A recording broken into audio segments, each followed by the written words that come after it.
Another thing I'd like to point out that really misses the boat is David French's piece in the Dispatch. When does David French ever not miss the boat? Let's be honest. Well, so for those of you that don't know, many of you may know about the Weekly Standard, how Ahoy. it folded in 2018.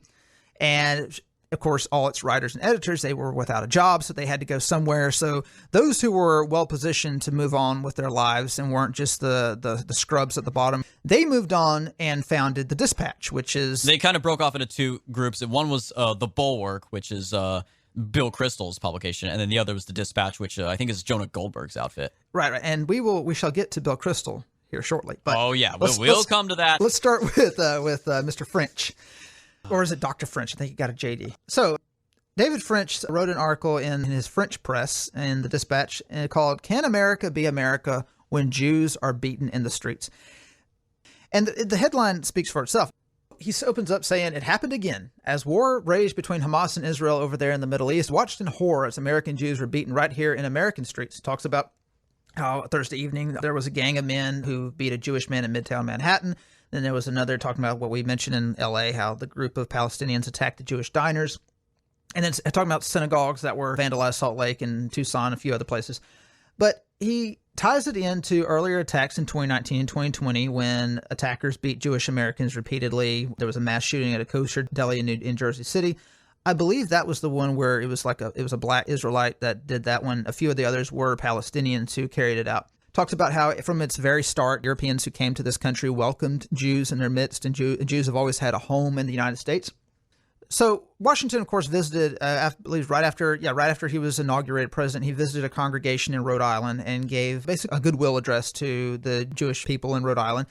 He said, "May the children of the stock of Abraham who dwell in this land continue to merit and enjoy the goodwill of the other inhabitants, while everyone shall sit in safety under his own vine and fig tree." That's reference to Micah 4:4. "And there shall be none to make him afraid. May the Father of all mercies scatter light and not darkness in our paths, and make us all in our several vocations useful here, and in his own due time and way everlastingly happy." And French says it's hard to think of a greater contradiction of the principles of Micah 4:4 and of Washington's hope that Jews would enjoy the goodwill of America's inhabitants than brutal attacks in the streets inflicted solely on the basis of faith.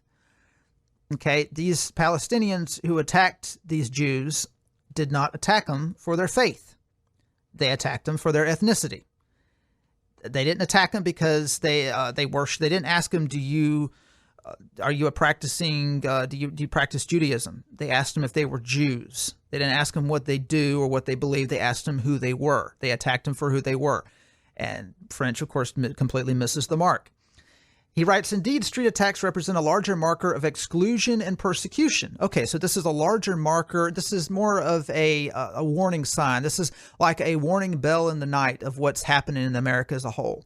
How many times have we seen that nightmare become a recent reality and not just for Jews? Oh, okay, so it's not just Jews who are being persecuted in America and America's increasingly exclusive culture. He says it's still hard to wrap one's mind around the brutal murder of Ahmaud Arbery, a young black man who was chased through Georgia streets, cornered and killed. So he's tying in these attacks by Palestinians on Jews to Ahmaud Arbery, which happened, of course, right before the George Floyd death. He says, he continues, "We've seen Asian American men and women assaulted unprovoked in broad daylight, including a notorious incident when a man beat an elderly Asian American woman as bystanders merely watched." He says, "Compounding the pain and injustice is a partisan fact. All too many people care more about crimes and hurt more for victims when those crimes and those victims promote partisan interest and advance partisan narratives."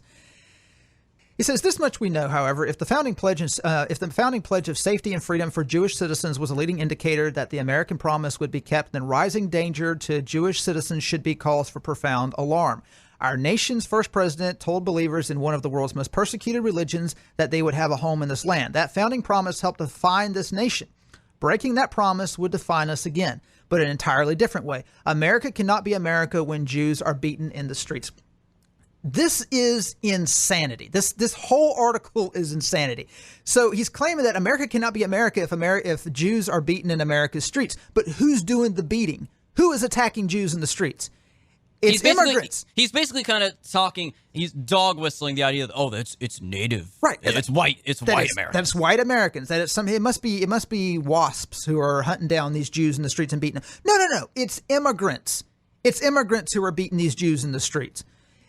But in 2018, in National Review, David French argued that the reason for the rise of anti-Semitism in France was specifically because of immigration from the Middle East. He blamed immigration for it. So apparently, and this was in an article entitled Arguing Over Fictional Immigrants, and what he was arguing is that the left has this idealized version of immigrants that are essentially immigrants that don't exist. They view all immigrants as good, basically just seekers of peace who want to find a better life for themselves and their families. Why is David French now the complete opposite of that David French from just a few years ago? It's a good question. He's talking about how the Jews in France are needing a safe haven, how there's been 50,000 of them who had immigrated between 2000 and 2018 to Israel, which was more than double the number who had immigrated in the 18 years before 2000.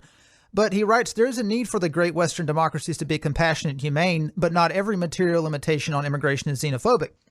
It's just a fact that immigrants were arriving from regions that are awash in anti-Semitism. A recent ADL Global survey shows that a stunning 74% of North African and Middle Eastern residents registered anti-Semitic attitudes. So immigration is the reason why France was turned anti-Semitic. It wasn't because of some sort of exclusive moral decline in France. So he's more than happy to throw shade at the United States, at his own country, for these anti-Semitic attacks in the streets. But apparently when it happens in France, so in other words, when when Muslims attack Jews in France, it's because of immigration. But when Muslims attack Jews in America, it's because of America. You know, actually, and maybe this does make sense that French would have such a double standard. His last name's French. He's obviously going to shill for France. And I hadn't thought about that. That may be it. That may be the case. He needs a good dose of freedom fries. So David French, who is supposed to be a conservative, is completely pushing the narrative that the mainstream media, that social media, that all these leftist anti-colonial actors are promoting in the media and in Hollywood, on Instagram, that America is turning against minorities, and these anti-Jewish attacks that we're seeing in the streets isn't because of immigration. It's not because we've thrown our borders wide open to people from the Middle East. It's not because we haven't actually had the limitations on Islamic immigration that President Trump wanted and that most of his supporters wanted. It's because America is becoming more exclusive. It must be because America is becoming anti-Semitic, and America is not living up to the dream that George Washington had, that everyone of every religion would be welcome in this country. And look, this doesn't have anything to do with Jews' religion. These attacks are not happening because of the way they worship or who they worship. These attacks are happening because of their ethnicity. These attacks are happening because of a war that's going on that we don't have any business being involved in. It's happening because we are importing people from that area of the world, and they're bringing their ethnic prejudices and their civil wars and their hatreds with them when they arrive in this country. We are essentially importing foreign wars to our streets. That's what's going on. If you want the anti-Semitic attacks to stop, because sure, yeah, there are people in this country who are Americans who just hate Jews because they hate Jews. But those people don't run Jews down the streets and beat them for being Jews. They don't show up to diners and ask them, who here is Jewish, and then immediately attack them like this. This is happening because we have an immigration problem. And people like David French, these principled conservatives like David French, all they do is add to the problem. And there's a reason why they're adding to the problem. Because they don't view America as a nation. They view America as an idea.